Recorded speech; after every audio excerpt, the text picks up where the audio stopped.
For 30 years, this man had made a career out of not dying. He was chained, locked in a crate and dropped into a freezing river, and he escaped.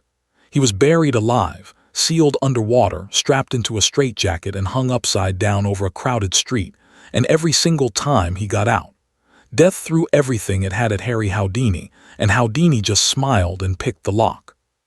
And then, on Halloween of 1926, the greatest escape artist who ever lived died, not in a water tank, not in a burning building, but from something so absurdly ordinary that people still argue about it 100 years later. He was killed, they say, by a punch. But the real story is even stranger. Understand how strange his death was, you have to understand how big he was. In the 1920s, Harry Houdini was one of the most famous people on Earth. He wasn't just a magician, he was a phenomenon. Crowds packed theaters to watch him cheat death in real time, holding their breath as he wriggled free from impossible restraints with seconds to spare. He escaped from jail cells, from a giant milk can filled with water, from a locked box thrown into New York's East River. He had turned surviving into an art form. If anyone on the planet seemed genuinely immune to death, it was this man. But Houdini had another talent: he loved to show off his body. He was famously, almost obsessively, physically tough. And he had a standing boast, that his stomach muscles were so strong he could withstand any punch to the gut that anyone cared to throw. He'd invite people to hit him, brace himself, and take the blow without flinching. It was a party trick, a bit of showmanship, proof that this small, aging man was still made of iron. For years, it worked perfectly. The key, though the part that mattered, was that he always had a moment to prepare, to tense up, to get ready, because a braced stomach is a wall, an unbraced one is just a stomach. October 1926. Houdini was on tour and he was not well. He'd been running on almost no sleep. He had a nagging pain in his side he kept ignoring, and at some point he'd broken his ankle during a performance and simply kept going. This is a man who did not believe in stopping. After a lecture at McGill University in Montreal, he was resting backstage in his dressing room, reclining on a couch, sorting through his mail, when a few students came by to visit. One of them was a young man named Gordon Whitehead, and Whitehead had a question about that famous boast. Whitehead asked if it was really true that Houdini could take any blow to the stomach. Houdini, distracted, still lying down and reading his mail, murmured something like yes.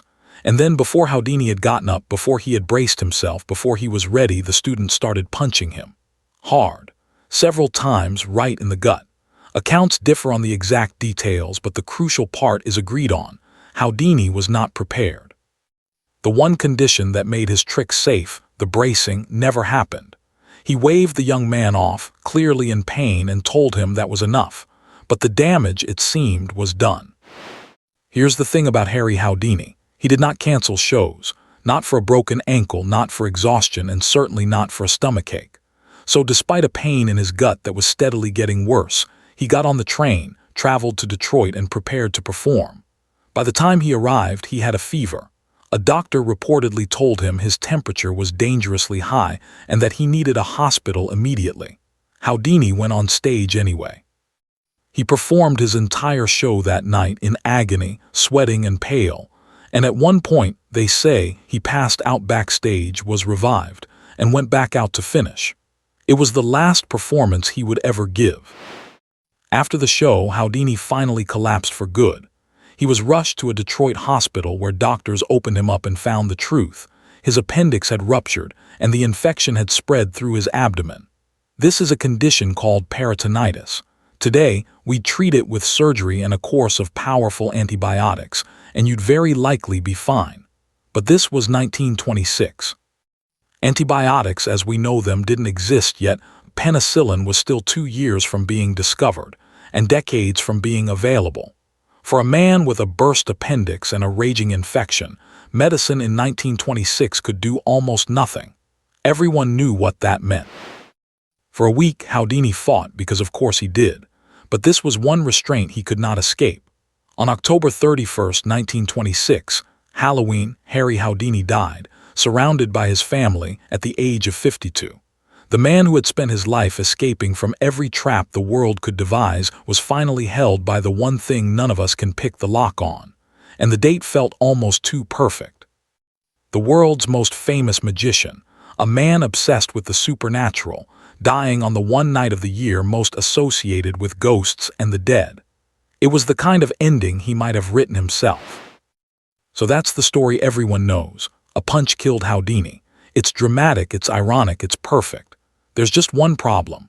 Modern doctors aren't so sure the punch had anything to do with it. Here's the issue.